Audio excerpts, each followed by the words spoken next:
प्रतिदिन की पूजा में कौन सी आरती करना चाहिए? कहीं आप भी बिना आरती ही पूजा तो नहीं करते हैं? श्री शिवाय नमस्तुभ्यम।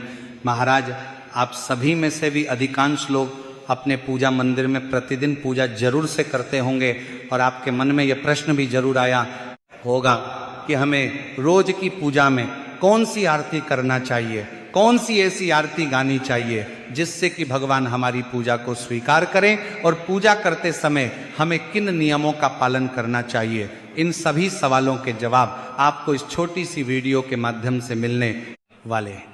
लेकिन उससे पहले यदि आपको यह जानकारी उचित लगे तो वीडियो को लाइक करें, चैनल को सब्सक्राइब करें और कमेंट बॉक्स में ओम नमः शिवाय या हर हर महादेव जरूर लिखें।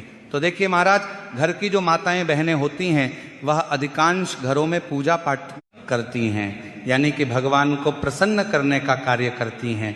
कुछ घरों में पुरुष भी पूजा पाठ करते हैं। तो जो भी लोग प्रतिदिन अपने पूजा मंदिर में पूजा पाठ करते हैं तो वह इस वीडियो को जरूर देखें ताकि आपको भी इन सभी सवालों का यहाँ पर जवाब मिल सके। और कहीं ना कहीं अगर आपसे पूजन के दौरान कोई गलती भी हो रही होगी तो आप भी अपनी इस गलती को सुधार सकें। तो देखिए महाराज, सबसे पहले तो पूजा के दौरान जो आरती हम करते हैं उसका भी एक विशेष महत्व होता है। इसीलिए सबसे बड़ा सवाल यही आता है कि क्या रोजाना पूजा में आरती करना जरूरी है या नहीं? तो इसका उत्तर है हाँ, आरती करना बहुत ही आवश्यक माना गया है, क्योंकि जब हम भगवान की पूजा करते हैं तो अंत में आरती करके हम उस पूजा को पूर्ण करते हैं और बिना आरती के पूजा अधूरी मानी जाती है। इसलिए चाहे आप छोटी पूजा करें या बड़ी पूजा करें, लेकिन अंत में आरती जरूर करें। अब यहाँ पर कई लोग ये सोचते हैं कि अगर हमारे पास समय नहीं है तो क्या करें, क्योंकि आज के समय में हर किसी का जीवन बहुत व्यस्त हो गया है। सुबह उठते ही हमें अपने काम की चिंता होती है, जल्दी जल्दी तैयार होकर हमें अपने काम पर जाना होता है। तो ऐसे में कई बार हम पूजा तो कर लेते हैं लेकिन आरती करने का समय नहीं निकाल पाते। तो ऐसे में आपको घबराने की जरूरत नहीं है। अगर आपके पास समय कम है तो आप बिना आरती गाए भी आरती कर सकते हैं। इसका मतलब यह है कि आपको केवल दीपक या पूजा की थाली को भगवान के सामने घुमाना है और मन ही मन भगवान का स्मरण करना है। जब आप ऐसा करते हैं तब भी आपकी पूजा स्वीकार होती है, क्योंकि भगवान भाव के भूखे होते हैं। अब देखिए महाराज, जब आप सुबह पूजा करते हैं तो सबसे पहले भगवान को स्नान कराते हैं, फिर उन्हें साफ वस्त्र पहनाते हैं, फूल चढ़ाते हैं और इसके बाद आरती की जाती है। तो अगर आपके पास समय कम है तो आप बस इतना करें कि जो दीपक आपने जलाया है उसे भगवान के सामने 5 या 7 बार घुमाने दें और इस दौरान आप मन ही मन अपने इष्ट देव का नाम लेते रहें या कोई छोटा सा मंत्र जपते रहें। अब यहाँ पर एक और बात का ध्यान रखना बहुत जरूरी है कि आरती हमेशा दीपक या कपूर से ही करनी चाहिए। अगर आपके पास शुद्ध देसी घी का दीपक है तो ये सबसे उत्तम माना जाता है, क्योंकि घी का दीपक वातावरण को शुद्ध करता है और सकारात्मक ऊर्जा फैलाता है। लेकिन अगर किसी कारणवश आपके पास घी नहीं है तो आप तेल का दीपक भी जला सकते हैं। इसके अलावा कपूर से भी आरती की जा सकती है और कपूर की आरती करने से भी वातावरण में शुद्धता आती है और नकारात्मक ऊर्जा दूर होती है। अब देखिए महाराज, जो लोग ये सोचते हैं कि बिना आरती गाए पूजा करना गलत है, तो ऐसा बिल्कुल नहीं है।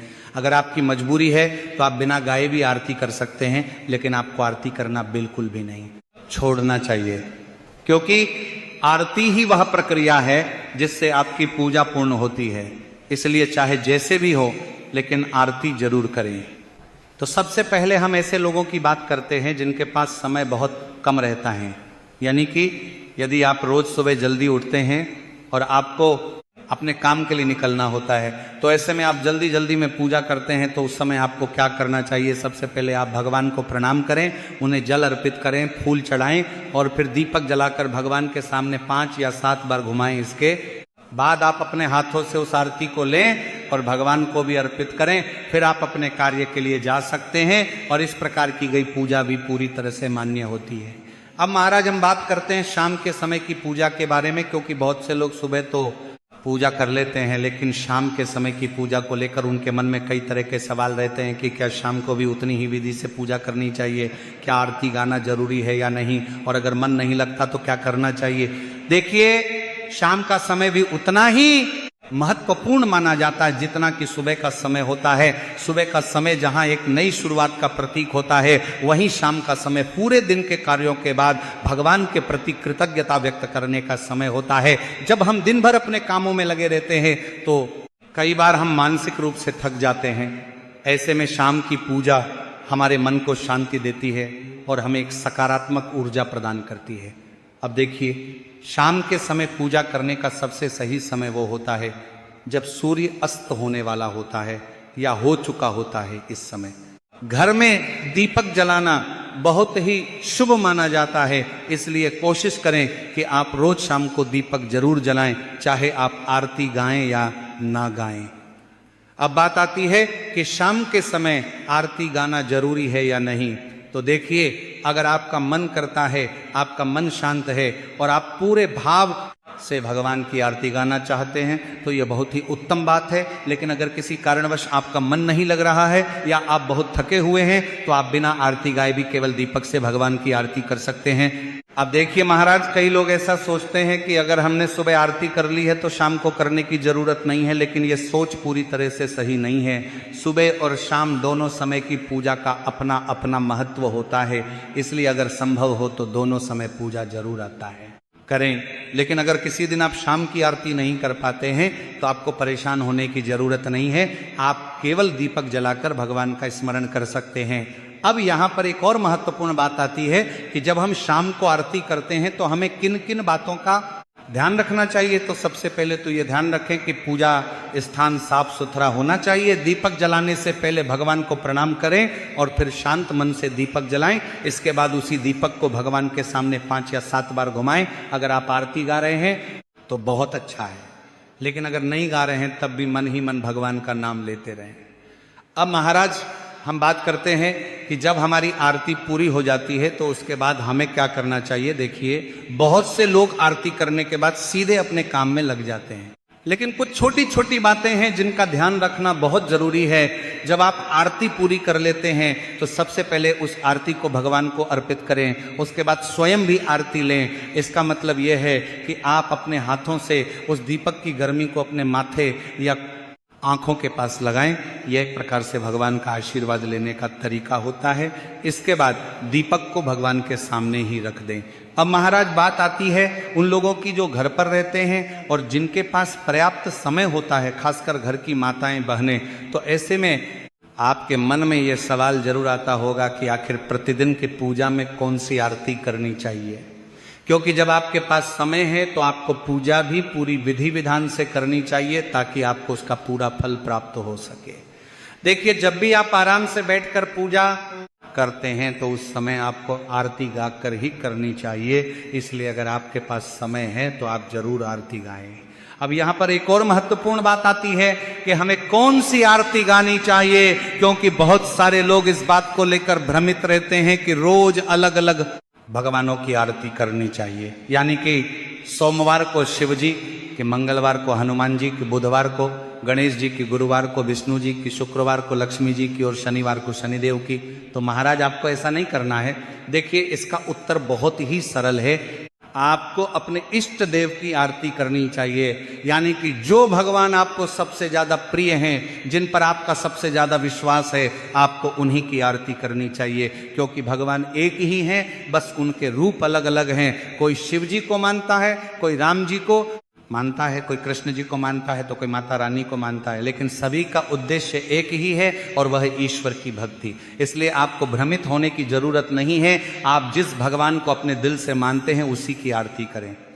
लेकिन यहाँ पर एक बात का ध्यान रखना बहुत जरूरी है कि जब आप आरती करें तो केवल एक भगवान तक ही सीमित न रहें। आपके घर के मंदिर में जितने भी देवी देवता विराजमान हैं, आपको सभी की आरती करनी चाहिए। चाहे आप किसी एक भगवान की आरती गा रहे हों, लेकिन दीपक सभी भगवानों के सामने घुमाना चाहिए। इससे सभी देवी देवता प्रसन्न होते हैं और आपको उनका आशीर्वाद प्राप्त होता है। अब कई लोगों के मन में यह भी सवाल आता है कि क्या हम रोज अलग अलग भगवानों की आरती कर सकते हैं। तो देखिए, ऐसा करना जरूरी नहीं है। आपको एक ही भगवान को अपना इष्ट मानकर उनकी आरती करनी चाहिए। बार बार भगवान बदलने से आपका मन भी स्थिर नहीं रहता और आपकी भक्ति में भी एकाग्रता नहीं आ पाती। इसलिए एक ही भगवान को अपना इष्ट बनाएं और उन्हीं की आरती प्रतिदिन करें। अब अगर आप चाहते हैं कि एक ही आरती में सभी भगवानों का स्मरण हो जाए तो उसके लिए एक बहुत ही प्रसिद्ध आरती है जिसे आप रोज गा सकते हैं। ये आरती ऐसी है जिसमें सभी देवी देवताओं का समावेश होता है और जिसे गाने से सभी भगवान प्रसन्न होते हैं। अगर आप इस आरती को अपने दैनिक पूजा में शामिल करते हैं तो आपको अलग अलग आरती गाने की जरूरत नहीं पड़ेगी। तो महाराज वो आरती है ओम जय जगदीश हरे। इस आरती के माध्यम से आप सभी देवी देवताओं को प्रसन्न कर सकते हैं, या आप चाहे तो मात्र अपने इष्ट देव की भी प्रतिदिन आरती कर सकते हैं। अब महाराज हम बात करते हैं मंत्र जप कि देखिए पूजा और आरती के बाद मंत्र जाप करना बहुत ही शुभ माना जाता है, क्योंकि जब हम मंत्र का जाप करते हैं तो हमारे मन में एकाग्रता आती है और हमारी भक्ति और भी मजबूत होती है। लेकिन यहाँ पर भी वही बात लागू होती है कि आपको वही मंत्र जपना चाहिए जो आपके इष्ट भगवान से जुड़ा हुआ हो। अब बहुत से लोग ये गलती करते हैं कि वह रोज अलग अलग मंत्रों का जाप करते हैं, एक दिन किसी भगवान का मंत्र, दूसरे दिन किसी और भगवान का मंत्र, लेकिन ऐसा करना सही नहीं माना जाता है। आपको एक ही मंत्र को चुनना चाहिए और उसी का नियमित रूप से जाप करना चाहिए। इससे आपके मन में स्थिरता आती है और आपका ध्यान भी भटकता नहीं है। अब मान लीजिए कि आपको भगवान शिव बहुत प्रिय हैं तो आप उनके किसी भी मंत्र का जाप कर सकते हैं। अगर आपको भगवान कृष्ण प्रिय हैं तो आप उनके मंत्र का जाप कर सकते हैं। इसी प्रकार आप अपने इष्ट भगवान के अनुसार मंत्र का चयन कर सकते हैं, लेकिन एक बार जो मंत्र चुन लें उसे बार बार आपको बदलना नहीं। अब यहां पर यह सवाल भी आता है कि हमें मंत्र का जाप कितनी बार करना चाहिए। तो देखिए, अगर आपके पास समय कम है तो आप उस मंत्र का 11 या 21 बार भी जाप कर सकते हैं, लेकिन अगर आपके पास समय है तो आप 108 बार जाप करें तो ये बहुत ही उत्तम माना जाता है। 108 संख्या का एक विशेष महत्व होता है और इसे बहुत ही पवित्र माना गया है। अब महाराज हम बात करते हैं उन गलतियों की जो अक्सर लोग आरती के दौरान करते हैं। सबसे पहली गलती ये होती है कि लोग आरती करते समय मन को इधर उधर भटकने देते हैं। वो आरती तो कर रहे होते हैं लेकिन उनका ध्यान कहीं और होता है। ये बिल्कुल सही नहीं है। जब भी आप आरती करें तो पूरे मन से करें और केवल भगवान पर ध्यान केंद्रित करें। दूसरी गलती ये होती है कि लोग आरती को केवल एक औपचारिकता समझ लेते हैं, वो जल्दी जल्दी में आरती खत्म कर देते हैं बिना किसी भावना के। लेकिन जैसा कि हमने पहले भी कहा कि पूजा में भावना का बहुत बड़ा महत्व होता है, इसलिए आरती को केवल एक काम की तरह नहीं बल्कि एक भक्ति के रूप में करें। तीसरी गलती ये होती है कि लोग पूजा के स्थान को साफ नहीं रखते, मंदिर में धूल मिट्टी जमा हो जाती है या चीजें इधर उधर बिखरी रहती हैं। ये बिल्कुल भी सही नहीं है। मंदिर हमेशा साफ और व्यवस्थित होना चाहिए क्योंकि ये भगवान का स्थान होता है। अब महाराज हम ये समझेंगे कि किस प्रकार से हम अपनी पूजा को और भी प्रभावशाली बना सकते हैं और भगवान से सच्चे मन से जुड़ सकते हैं। देखिए, सबसे पहली और सबसे महत्वपूर्ण बात यह है कि पूजा हमेशा सच्चे मन से करनी चाहिए। अगर आपके मन में श्रद्धा नहीं है, अगर आप केवल दिखावे के लिए पूजा कर रहे हैं तो उसका कोई विशेष लाभ नहीं होता। भगवान को आपके शब्दों से ज्यादा आपकी भावना प्रिय होती है। इसलिए जब भी आप पूजा करें तो अपने मन को पूरी तरह से शांत रखें और भगवान के प्रति अपने प्रेम को महसूस करें। अब देखिए, कई लोग ये सोचते हैं कि अगर हमने बड़े बड़े मंत्र नहीं पढ़े या लंबी लंबी आरती नहीं गाई तो हमारी पूजा अधूरी रह जाएगी, लेकिन ऐसा बिल्कुल भी नहीं है। अगर आप सच्चे मन से भगवान का नाम भी लेते हैं तो वो भी उतना ही प्रभावशाली होता है। इसलिए कभी भी खुद को कम मत समझिए कि आपको ज़्यादा मंत्र नहीं आते या आप अच्छी तरह से आरती नहीं गा पाते। आपका भाव ही सबसे महत्वपूर्ण होता है। अब यहाँ पर एक और महत्वपूर्ण बात आती है कि जब आप पूजा करते हैं तो आपको नियमितता का ध्यान रखना चाहिए, यानी कि आपको रोज एक ही समय पर पूजा करने की कोशिश करनी चाहिए। इससे आपका मन उस समय के लिए तैयार हो जाता है और धीरे धीरे ये आपकी आदत बन जाती है।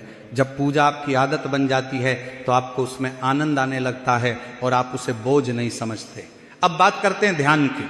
देखिए, जब आप पूजा करते हैं तो कुछ समय के लिए केवल भगवान पर ध्यान केंद्रित करें। अपने सभी विचारों को एक तरफ रख दें और केवल अपने इष्ट भगवान के बारे में सोचें। इससे आपका मन शांत होता है और आपको एक अलग ही प्रकार की शांति का अनुभव होता है। तो महाराज अब हम आशा करते हैं कि आपको आपके सभी सवालों के जवाब मिल गए होंगे और अब आप अपनी प्रतिदिन की पूजा को और भी सही तरीके से कर पाएंगे। अगर आपको यह जानकारी उचित लगे तो वीडियो को लाइक करें, चैनल को सब्सक्राइब करें और कमेंट बॉक्स में ओम नमः शिवाय या हर हर महादेव जरूर लिखें। धन्यवाद।